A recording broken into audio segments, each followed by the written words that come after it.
How about this?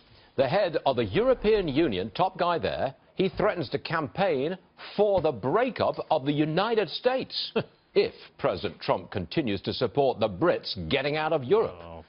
You know who's perfect for this? That guy right there. That is Nigel Farage. He's the man behind the Brexit deal in the first place, and he's a Fox News contributor. What is going on here? Please tell us. Well, I think what Mr. Juncker has done is made himself look a complete and total idiot.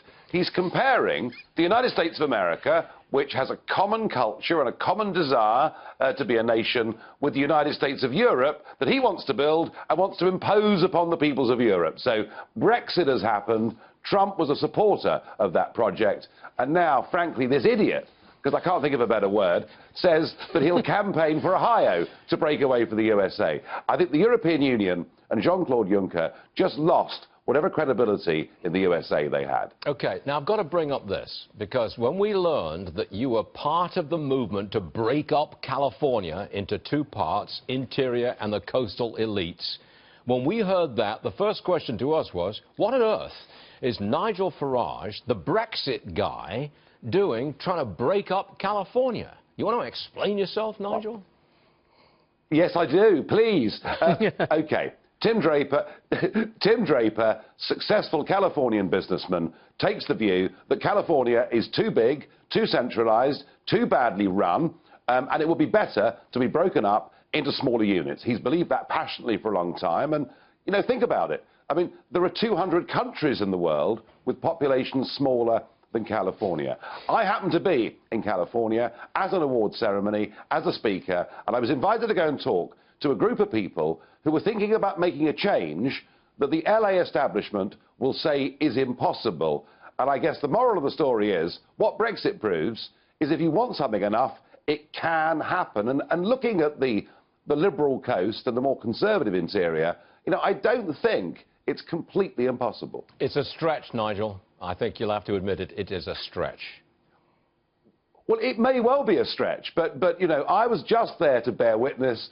You know, I have to remove any doubt. It is not me trying to break up California. OK, that's what I wanted to hear, OK, because you become very unpopular all of a sudden if you were that guy. All right. Now, it's something more serious. You want the United Kingdom, the Brits, to enter into individual trade agreements with individual European countries. That's how you see the future of British trade with Europe, correct? Now, OK, I know that's your view. Yeah. What chance of this actually happening? Well, in the short term, that isn't going to happen. The EU will, for their negotiations, I think, hold together. And they're saying today that they won't even talk about trade with us until we've paid some ludicrous bill of over 50 billion sterling. So effectively, they're trying to blackmail us. And this is all rather stupid, really, because we trade at a big imbalance with the European Union. They sell us far more than we sell them. And they're prepared, these European politicians are prepared to put their crumbling dream of this European project above the interests of their own workers and their own companies. So this is their initial starting shot. Let's see where it goes. OK, one last one for you. The French elections are coming up. I think it's about 3-4 weeks' time. Handicap it for us. Is Marine Le Pen, does she stand a real chance of winning the presidency itself? Not the first round, but the presidency. Well, she'll win the first round and then go into a runoff against Monsieur Macron.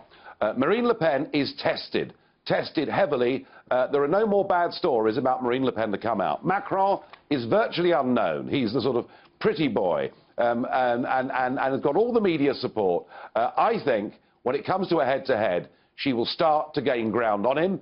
At the moment, you have to say Macron is favourite. But what Brexit and Trump prove is that actually, once that campaign starts in real earnest, it could happen. Anyone that tells you Marine Le Pen cannot win is wrong.